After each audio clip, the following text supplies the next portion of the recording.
বিধানসভা নির্বাচনে 2026-এর মহিলা ভোট ব্যাংক টানতে আসরে নামছে তৃণমূল। রাজ্যের সব ব্লকের এলাকায় হবে অঞ্চলে আঁচল কর্মসূচি। দলনেত্রী মমতা বন্দ্যোপাধ্যায়ের নির্দেশে রবিবার পূর্ব বর্ধমান জেলার কাটোয়া 2 নম্বর ব্লক তৃণমূল কংগ্রেসের পক্ষ থেকে অঞ্চলে আঁচল কর্মসূচিকে সামনে রেখে একটি জনসভা অনুষ্ঠিত হলো নন্দীগ্রামে। উপস্থিত ছিলেন পূর্ব বর্ধমান জেলা তৃণমূল কংগ্রেসের সভাপতি তথা বিধায়ক রবীন্দ্রনাথ চ্যাটার্জি, কাটোয়া 2 নম্বর পঞ্চায়েত সমিতির সভানেত্রী শুভ্রা বর্মন, কাটোয়া 2 নম্বর ব্লক তৃণমূল কংগ্রেসের সভাপতি পিন্টু মণ্ডল, কাটোয়া 2 নম্বর পঞ্চায়েত সমিতির সহ সভাপতি রাজীব চ্যাটার্জি, কাটোয়া 2 নম্বর ব্লক মহিলা তৃণমূল কংগ্রেসের সভানেত্রী তপতি ঘোষাল, জেলা পরিষদের সদস্য নিতাই সুন্দর মুখার্জি, শ্রীবাটি গ্রাম পঞ্চায়েতের প্রধান টুম্পা গড়াই, পঞ্চায়েত সমিতির পূর্ত কর্মাধ্যক্ষ গৌতম ঘোষাল সহ অন্যান্য নেতৃবৃন্দ। এই সভায় মহিলা কর্মীদের ভিড় ছিল নজর কাড়ার মতো। কাটোয়া থেকে রাহুল রায়ের রিপোর্ট, সোজা কথা নিউজ, পূর্ব বর্ধমান।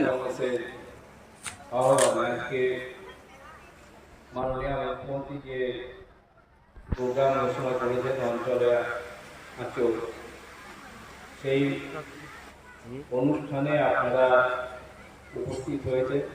আপনাদের সবাইকে ধন্যবাদ জানাই এবং প্রত্যেকটা ক্ষেত্রেই তৃণমূল কংগ্রেস আপনাদের সমর্থন পেয়ে থাকে এবং সমর্থন পেয়েই পশ্চিমবঙ্গে এত ধরনের অপপ্রচারের পরেও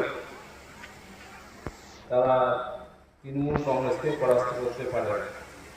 আপনারাই তৃণমূল কংগ্রেসের মূল চালিকা শক্তি। সভাপতি আপনাদের যে কার্যক্রম সেটা যাতে আরও ব্যাপক হয়। মাননীয় মুখ্যমন্ত্রী বারে বারে বলেন যে আমাদের রাজ্যের যারা মহিলা তারা যাতে এগিয়ে যেতে পারে, সেই লক্ষ্যেই আমরা এগিয়ে যাব। এবার কারণ যে রাজ্যের বাজেট, সেই বাজেটে শতকরা 50 লাখ টাকা বিভিন্ন প্রকল্পের মাধ্যমে মহিলাদের জন্য সংরক্ষিত আছে এবং তা বিভিন্নভাবে আপনাদের কাছে পৌঁছায়। আপনারা জানেন যে 2011 সালের আগে 34 বছর সিপিএমের রাজত্ব ছিল। প্রকৃতপক্ষে মহিলাদের জন্য কোনো প্রকল্প আলাদাভাবে ঘোষিত হয়নি।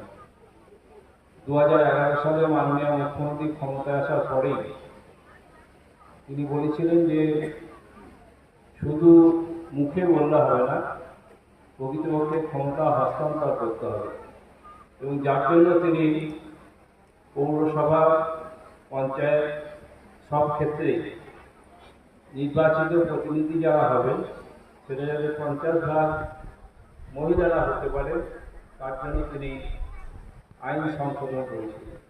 এর পরবর্তী ক্ষেত্রে কী কী সুবিধা মহিলারা পান আমার পূর্ববর্তী বক্তারা আপনাদের সামনে বিস্তারিতভাবে বলেছে, আমরা সেটা নতুন করে বলতে চাই না। একটা কথা আপনাদের বলতে চাই, সেটা হলো প্রকৃতপক্ষে আপনারাই প্রত্যেকটা বাড়িতে পৌঁছাতে পারবেন। আপনারাই প্রত্যেকটা বাড়ি প্রত্যেক মানুষের সঙ্গে কথা বলতে পারবেন। সেই সুবাদে এখন থেকেই আপনারা বাড়ি বাড়ি ঘুরে মাননীয় মুখ্যমন্ত্রীর যে আঁচল, যে আঁচলের তলায় বাংলার মহিলারা সুরক্ষিত আছে সেটা তাদের বোঝান, তাহলে নিঃসন্দেহে আমরা আগামী দিনে আরও ভালো ফল করতে পারবো। আর এটা তো বোঝা গেছে যে পশ্চিমবাংলায় যতদিন মমতা বন্দ্যোপাধ্যায় মুখ্যমন্ত্রী থাকতে পারবেন ততদিন পশ্চিমবাংলার সাধারণ মানুষ, বিশেষ করে মহিলাদের আরও উপকার হবে। স্বভাবতই সেই ব্যাপারটা আপনাদের মাথায় রাখতে হবে। এর আগে দিদির দুধ বলে একটা প্রকল্প আমাদের দলের পক্ষ থেকে ঘোষণা করা হয়েছিল, আপনারা সবাই অংশগ্রহণ করেছিলেন। আমি কাটোয়া ওয়ানের গোয়াই অঞ্চলের একটা ছোট্ট গ্রাম, সেই গ্রামে গিয়েছিলাম। যাওয়া মাত্রই অনেক মহিলা তারা একবার ছেঁকে ধরা মতো ধরে অনেক অভিযোগ করলেন।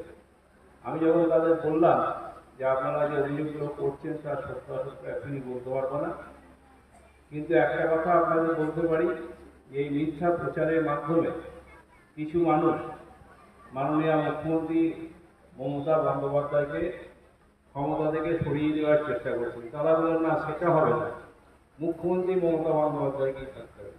অর্থাৎ তাদের যে অভিযোগ জানাবার জায়গা আছে সেটা তারা প্রকাশ করলেন, কিন্তু মুখ্যমন্ত্রী সম্পর্কে তাদের যে অবিচল ধারণা সেটাও প্রকাশ করলেন যে কোনো অবস্থাতেই মমতা বন্দ্যোপাধ্যায়কে পশ্চিমবঙ্গের মুখ্যমন্ত্রী থেকে সরানো যাবে না। যারা সে চেষ্টা করবে আমরা সবাই তাদের বিরুদ্ধে। সেই জায়গায় দাঁড়িয়ে আপনারা অনেকক্ষণ ধরে এই গরমের মধ্যে বসে আছেন। আমি বক্তব্য দীর্ঘায়িত করবো না। আপনার